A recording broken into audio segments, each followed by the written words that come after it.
There is a generation sitting quietly between the boomers and the millennials that nobody talks about. They have fully funded retirement accounts and still feel one bad month away from disaster. They will drop $500 on concert tickets and clip grocery coupons the same afternoon. They built more quiet wealth than any generation around them, and somehow nobody noticed. This is not about hustle culture. This is not about avocado toast or real estate obsession. This is about the most financially misunderstood generation alive and the one psychological wound that explains every single money decision they make. Picture this. It is 1983. You are 10 years old. Your father takes you to the bank. Same teller, same routine.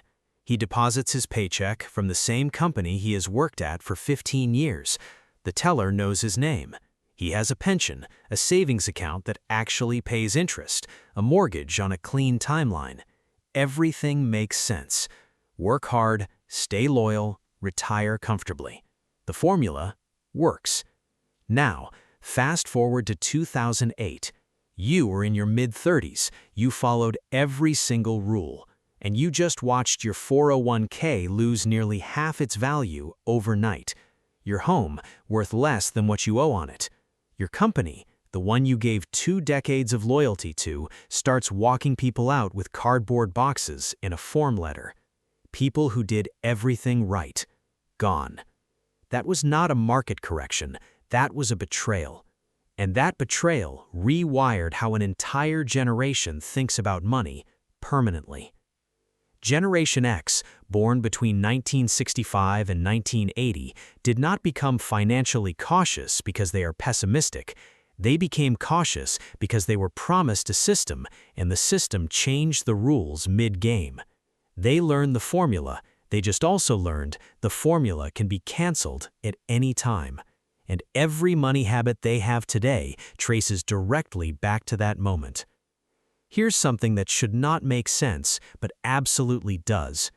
Generation X is simultaneously the most anxious generation about retirement and one of the most consistent saving generations in America.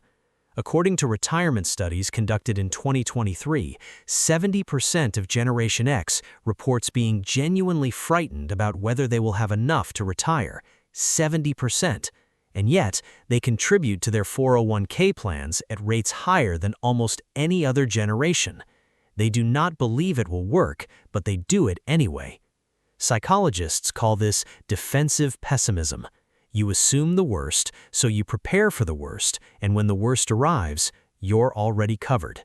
It's exhausting, but for this generation, it has kept them financially alive. Now here's the other thing nobody talks about. Generation X quietly invented the side hustle long before millennials gave it a trendy name.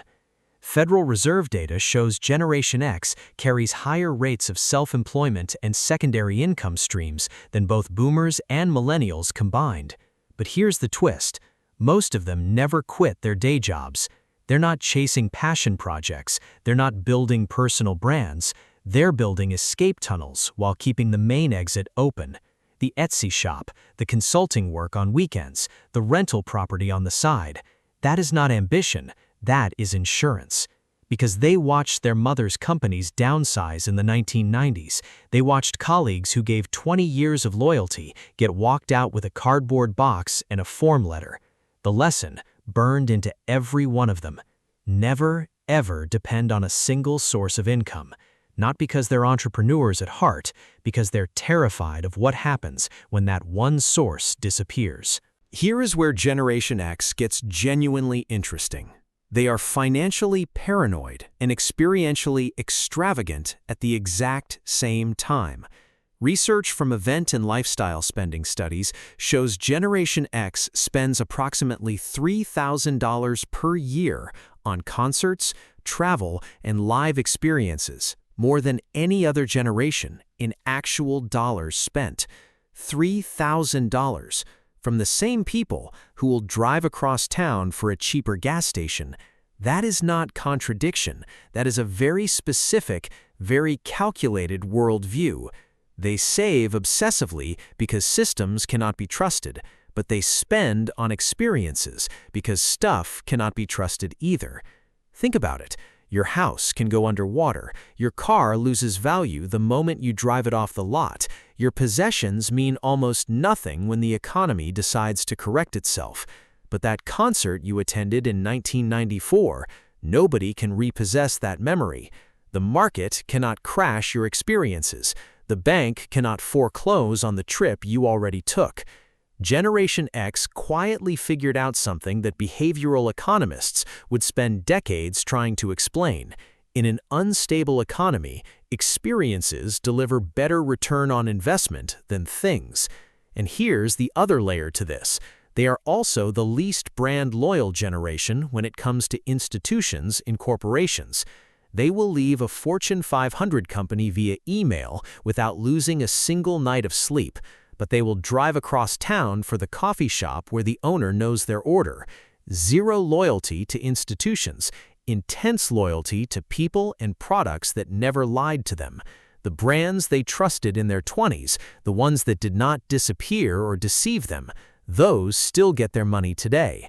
Not because they're nostalgic, because trust, once it's gone, is almost impossible to rebuild. Here's a stat that genuinely surprises people. Generation X carries the highest total debt load of any generation in America. According to Experian data, they're at the top.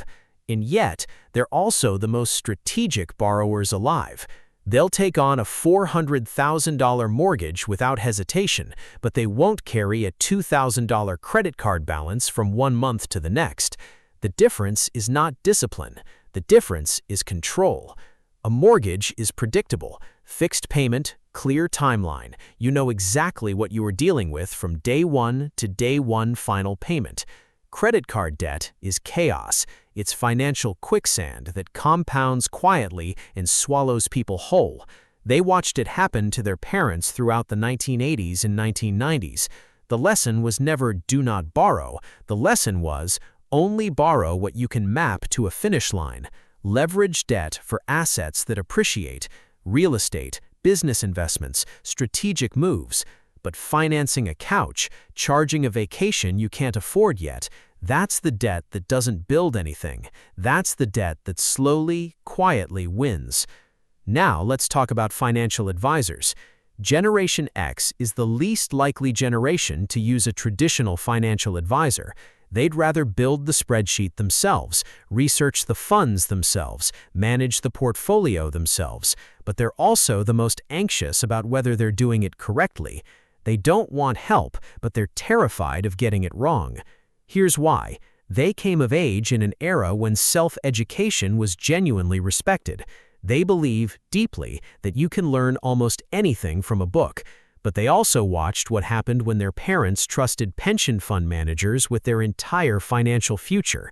So they will educate themselves, verify everything twice, and never accept anyone's advice without running their own numbers first. That's not arrogance, that's self-defense. One last thing about Generation X that looks old-fashioned, but is actually quietly genius. They keep paper records. Research shows 61% of Generation X maintains physical files of important financial documents, compared to just 34% of millennials. And before you call that outdated, understand what that decision is actually based on. They're not technologically behind. This generation literally built the early internet. But they also remember when companies lost databases, when digital records simply disappeared, when promises made on paper somehow meant more than promises made on a screen.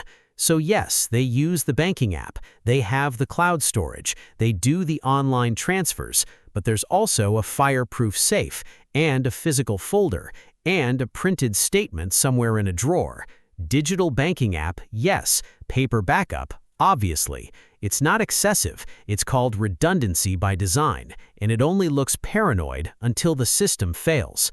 So here's what Generation X money psychology actually teaches us if we are paying attention. They are not contradictory.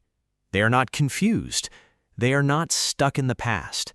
They are adapted. Specifically, precisely adapted. to an economy that promised them one thing and quietly delivered another. They are financial survivalists with retirement accounts and concert ticket stubs. They trust nothing completely. They prepare for everything obsessively. And they show up anyway, because what else are you going to do? That kid standing in the bank in 1983, watching his father deposit a paycheck into a system that felt permanent and safe, learned the formula. He just also learned the formula can be rewritten at any time. So he plays the game, but he never forgets it is a game. If any of this made you think differently about your own money habits, or the habits of someone you know, drop a comment below. And if you want more content that breaks down the real psychology behind financial decisions, subscribe. Your money habits are not random. They are responses to the world that shaped you.